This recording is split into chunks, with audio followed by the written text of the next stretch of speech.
Dans l'émission Yor Yor, les chroniqueurs et journalistes se sont penchés sur une question qui fait grand bruit, l'existence supposée d'une dette cachée contractée par le nouveau gouvernement. Pendant plusieurs mois, les autorités ont catégoriquement rejeté ces accusations, affirmant qu'aucune dette dissimulée n'existait. Pourtant, près de 9 mois plus tard, l'information refait surface, cette fois révélée par un journal international, relançant le débat et soulevant de nombreuses interrogations. Comment expliquer ce décalage entre les déclarations officielles et les révélations tardives? S'agit-il d'un simple malentendu économique ou d'un véritable problème de transparence dans la gestion des finances publiques? Dans Yor Yor, les chroniqueurs analysent les faits, confrontent les versions et posent les questions que beaucoup de citoyens se posent aujourd'hui. Un débat intense, critique et sans détour, qui met en lumière les enjeux de la transparence, de la responsabilité politique et du droit à l'information. Regardez cette séquence jusqu'à la fin pour comprendre tous les enjeux de cette polémique. N'oubliez pas de liker la vidéo et de vous abonner à la chaîne pour ne manquer aucune analyse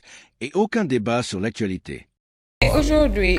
Mamadou, techniquement, il y a les économistes qui se sont interrogés sur la question. Quelqu'un comme Madana Kane, un banquier,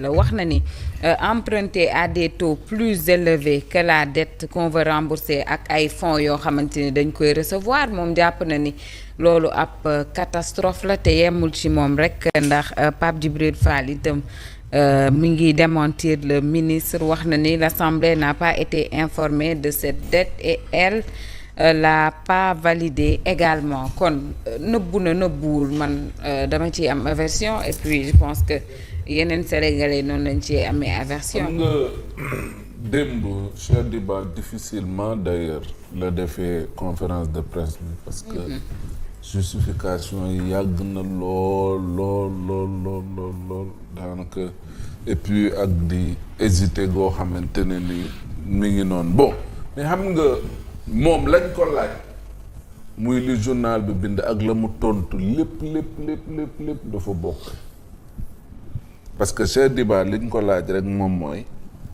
da ngeen ne lépp te ñun yëguñu ay noo gage nañoo gage wuñu loolu peut-être ci buñ duggee ba ci biir la mais li njëkk li nga xam te ne nii moom la waroon indi leeral te indiwu ci leeral moom mooy yéen da ngeen ne lépp te yëguñu loolu moom mooy wax ji parce que waruñu lépp te Sénégalais yi duñ ko yëg loolu kese la mais moom li mu wax lépp dëggal na journal bi benn ñaareel ba lam ca wax lépp boo xoolee ba ci biir da ngay xam ne que ne li ci nekk mooy day rattrapé rek par rapport ak li nga xamante ne nii wax nañ ko mu di absence de communication wala déficit de communication ci loo xamante ne nii normalement ñoom ci seen bopp dañ ko doon sàlloo di ko def. pourquoi defuñu ko ci biir nag loolooy problème. c'est la grande question. loolu moom moo choqué nit ñi. comment se fait-il que ñu dem ba Abu Dhabi ak feneen ut fa xaalis ci loo xam ne Sénégalais yëguñu. parce que nit ki booy def ak FMI itam Mamadou parce que FMI itam kenn partagé wu leen. terme de contrat yi nga xam ne moo lié prêteurs yi ak Sénégal. donc jàpp naa ne li ci gënoon a am solo moom moo doon pourquoi informer wuñu Sénégalais yi à temps. en amont effectivement li ko waroon moom mooy wax na ne dañuy leb te fu ñuy lebi ji moom mooy ci TRS yi nañuy lebi jee lii nañ fa bëgg a leb nanga il ne l'a pas fait et Pape Djibril Fall il a raison. mënuñu génne foo xam ne le ministre nee na carrément dañuy dem ci TRS yi dañuy lebi ci 400 milliards il ne l'a pas dit avec cette précision bien sûr parce que benn extrait lay jël bu 20 secondes ñëw ne la woy ministre boo xam ne dañuy lebi ci TRS yi ñëw indi la ay loi de finances rectificative 2025 nangam ak nangam pourquoi ils ne l'ont pas fait ça du justification boo xamante ne nii bu ñu mën a wax nit ñi la d'autant plus que bor bi leb nañ que 9 mois après ñun ñuy doog a xam ne leb nañ cela veut dire quoi cela veut dire que buñ ko ébruité wul woon ñun duñu yëg ne ne loolu leb nañ ko et c'est la triste réalité et loolu moom mooy wax bi ay woy leb nañu taux boo xamante ne nii c'est acceptable nangam ak nangam loolu yëpp ba léegi monsieur le ministre loolu amul problème mais li ñu bëggoon moom mooy booy leb ci suñu ndodd ak suñu tur dañuy yëgal nga ne kat ni dañuy leb te lii ñuy leb lii ak lii la fii lay jóge ñi ñoo ñu koy jox ñu mën ci am visibilité. ndax ñoo koy fay. justement kon donc foofu ngay xam ne c'est à ce niveau qu'ils ont fauté. Maintenant le problème mooy c'est fait à dessein. À dessein mooy lan dañ ko def parce que dañ ko tey am na ci jubluwaay wala. y avait un besoin urgent. oui wala ñoom dañ ko def parce que dañ naan oui comme am nañ confiance sénégalais da amul problème nañu leb n'importe comment ak n'importe où y a pas de problème de toutes les façons ils vont accepter et du loolu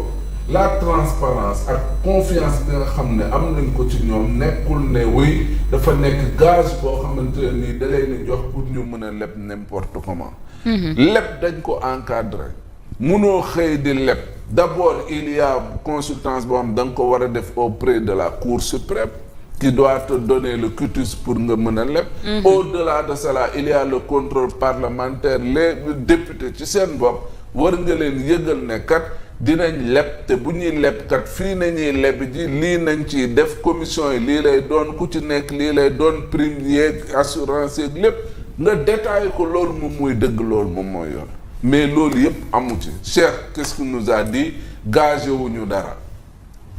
mais bu ñu gagé wul dara kon en contrepartie lan nañ leen lebale xanaa duñ mën a noo dañoo am confiance ci Sénégal kese loolu ça reste à voir. beneen bi wax na ne way taux bi 7% la waaw même si c'est 2% je veux dire mais cela ne les soustrait pas ci li nga xam ne moom mooy exercice de transparence ak de vérité bi nga xam ne moom nañu am ak sénégalais léegi nag toog ba tey jii nii doog a ni di justifier wu ak di wax amul njëriñ parce que il fallait le faire en amont et li am solo moom mooy sénégalais di mën a xam seen di mën a am lisibilité par rapport ak tey doole ju Sénégal am pour mën a leb ak doole goo xam te ni amuñu ko pour dem ko ci leb bi. Alors Fatima au début on se rappelle de la première fois bi information bi ébruité fii lañ toogoon ne bor bi am na le gouvernement li mu njëkk a def mooy génne ab communiqué de démenti pour dire que l'information est carrément fausse aujourd'hui ñu ngi kon romb nañu fausseté information bi ñu ngi ci vraiment. bor bi am nag nëbbuñu ko dañu koo laq ak dañu koo wengal. xam nga lii nga ma laaj falaa doon jëm. xam nga gouvernement bi ñoom dañu war a jàng am tuuti concordance ci seen biir. dañu war a jàng am tuuti maanaam seeni wax di bokku. parce que mënuñu gis journal bi génnee information bi sa ëllëg sa ñoom ñu génnee communiqué de démenti ne li ñu wax amul tey. Cheikh Diba conférence de presse bi mu def nii dafa confirmer journal bi effectivement ne bor bi am na waaye léegi confirmer na ko ay su moo amoon information bi ba génnee ko heure bii yéen a ngi may seet si de bu ko amet amoon njëkk ko génnee heure bii yéen ñu ngi koy seeti acca dafa yokk effectivement la wax te ñee 650 lañ waxoon waaw teg ci di voilà di wane njàmbaar ñëw confirmer journal bi ba noppi gën a yokk sax chiffres yi journal bi wax après man vraiment nag duñu ruus tuuti ñun tamit parce que wax ji tey nga wax lii suba nga soppi ko wax leneen ginnaaw suba nga wax la ko gën a grave vraiment jot na nag à ce que ñoom ci seen biir ci boppam ñu xool li ñuy def ñu seen nawle ñu am au moins benn version ñu cohérent àndandoo am concordance ci seen biir mais bu fekkente ne confirmé na journal ba pare ci bor bi lan la wax mooy ne nëbbuñu ko waaw léegi loo nëbb na lu am sénégalais yëguñu ko pendant 9 mois loolu bu dul nëbb lan mooy nëbb da doon xaar ngeen laaj ko très sincèrement loolu bu dul nëbb lan mooy nëbb xam nga mag ñi dañ naan nëbbuma ko boo ma ko laajoon ma wax la dañ doon xaar am na kon dañ doon xaar ñu laaj leen ko léegi Financial Times leeralal nañu bor bi am na d'accord nëbboo leen ko comme journal bi dafa ne da ngeen ko nëbb da ngeen koy jéem a traîner en justice nag diffusion de fausse nouvelle la wala diffamation la ñaar yëpp am na ci yëpp am na ci da ngeen leen di traîner en justice parce que bu doon man mii Fatou maa ko wax kon heure bi procureur autosaisiru na bu yàgg ba woo ma keneen bu ko waxoon idem ab journal fii ci réew mi bu ko waxoon woo nañ ko nañ waxante dëgg. kon nañu dem poursuivre journal bi nga xamante ne moo joxe information bi pour ñun ñu gëm ne bor bi nëbbuñu ko te sax nëbb ngeen ko wax dëgg yàlla nag nëbb ngeen ko parce que lu ngeen téye pendant 9 mois. waxoo leen ko kenn ba journal bi njëkkuñu koo wax kon ñun journal bi moo ñu informé. kon bu nekkul woon journal bi amaan na bor bi dañ koy maasale. ñun duñ ko yëg FMI du ko yëg ñeneen ak ñeneen duñ ko yëg. kon vraiment buñ ñëw bëgg ñu sànni ci suñu kanam ni que effectivement bor bi am na waaw ci condition yii la ak ci safeetul amatul sens parce que ba ngeen ko waree wax waxu leen ko ba ngeen ñu waree jox yooyu information joxu leen ñu ko kon moment bii ngeen ñu ko joxee sofatuñu amatul benn sens ñun li journal bi wax man loolu laa gëm bor bi effectivement am na ba noppi da ngeen koo nëbb lan moo tax ngeen nëbb ko yéen a ngi jiiñaate dette cachée boobu ba tey di ko jiiñ Macky Sall mais boo leen ñu rusut sax ngeen seet si Macky Sall mi ngeen jiiñoon ci dette cachée munu leen ko jiiñ démb ba pare tey ngeen di nëbb ay bor di def ay dette secrète pour lan dette cachée bi am preuve moom bii la